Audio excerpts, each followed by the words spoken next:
আসসালামু আলাইকুম। এভাবে রান্না করলে কিন্তু ভীষণই মজার হয়। আর এই রেসিপি করার জন্য আমি প্রথমে নিয়ে নিলাম একটি প্যানে 1 কাপ পেঁয়াজ কুচি। পেঁয়াজ একটু বেশি পরিমাণে দিতে হবে। দিয়ে দিলাম টমেটো কুচি, পরিমাণ মতো লবণ, হাফ চা চামচ করে হলুদের গুঁড়া, জিরার গুঁড়া, ধনে গুঁড়া আর 1 চা চামচ মরিচের গুঁড়া।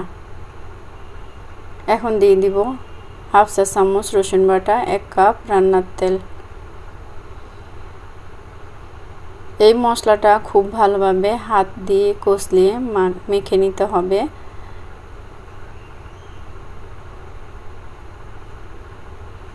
খুব ভালোভাবে মাখা হয়ে গেলে এখানে দিয়ে দিব কুচি করে রাখা ধুন্দুল আর আলু। এখানে বড় সাইজের 2টি আলু আছে আর মাঝারি সাইজের 2টি ধুন্দুল আছে। এগুলো আমি একেবারে চিকন করে কেটে নিয়েছি। এখন মশলার সাথে ভালোভাবে মেখে নিব। আর এখানে দিয়ে দিব কেটে ধুয়ে পরিষ্কার করে রাখা গুঁড়া মাছ দিয়ে আমি আবারও এই আলু আর ধুন্দুলের সাথে ভালোভাবে মাখিয়ে নিব।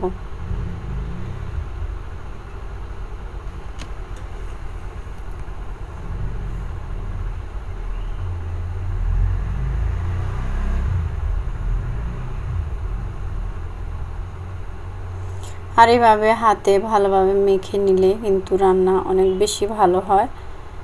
এখন দিয়ে দেব বেশ কয়েকটা কাঁচামরিচ ঝালের জন্য। এগুলো উপর থেকে দিয়ে দিলাম, মাঝখান থেকে কেটে দিয়েছি। আর এখন এখানে নর্মাল টেম্পারেচারের 1 কাপ পানি দিয়ে আমি এখন এটাকে 30 মিনিট রেখে দিব। এভাবে রেস্টে রেখে দিলে মশলাগুলো খুব ভালোভাবে মাছ আর সবজির ভিতরে ঢুকে যাবে। এখন আমি 30 মিনিট পর একটি চুলায় প্যানটি বসিয়ে দিব। চুলার আঁচটা এই পর্যায়ে মিডিয়ামে রাখতে হবে। এখন আমি ঢাকনা খুলে একটু নেড়ে ছেড়ে দিব হালকা হাতে। বেশি জোরে নাড়াচাড়া করা যাবে না, তাহলে মাছগুলো ভেঙে যাবে।